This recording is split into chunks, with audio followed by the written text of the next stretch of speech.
Pertanian saat ini dianggap tidak mampu memberi kesejahteraan bagi para petani. Padahal bila petani mengetahui pasar dan proses untuk meningkatkan nilai jual produk pertanian, bertani bisa sangat menjanjikan.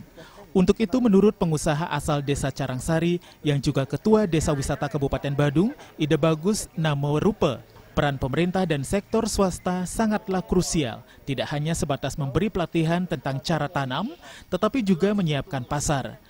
Perusahaan POD membina petani coklat untuk menghasilkan biji kakao berkualitas yang bisa dijual dengan harga tinggi. Biji kakao bisa diserap perusahaan untuk diproduksi menjadi coklat siap konsumsi.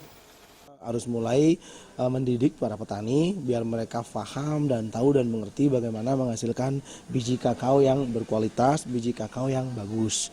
Karena kan kita harus mengakui masih banyak para petani kita belum begitu paham bagaimana mengolah mengolah kakao setelah panen atau bagaimana proses fermentasi seperti itu. Jadi yang pertama sekali harus kita perhatikan petaninya bisa tahu pohon kakao yang sehat dan buah kakao yang sehat.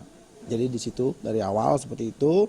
Nah, setelah mereka paham dan mampu menghasilkan biji kakao yang bagus, berkualitas, yaitu biji kakao yang sudah difermentasi. Nah, kita akan menerima dan menampung hasil petani itu dan mengolahnya di sini menjadi coklat yang siap dimakan, yang di pod.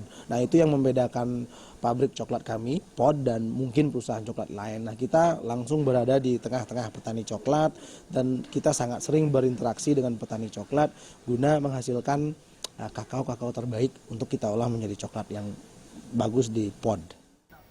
Pemerintah seharusnya menggandeng pengusaha yang memang peduli dengan pertanian untuk bersama-sama memajukan pertanian di Bali. Purnama dan Ngurahwira, Bali TV.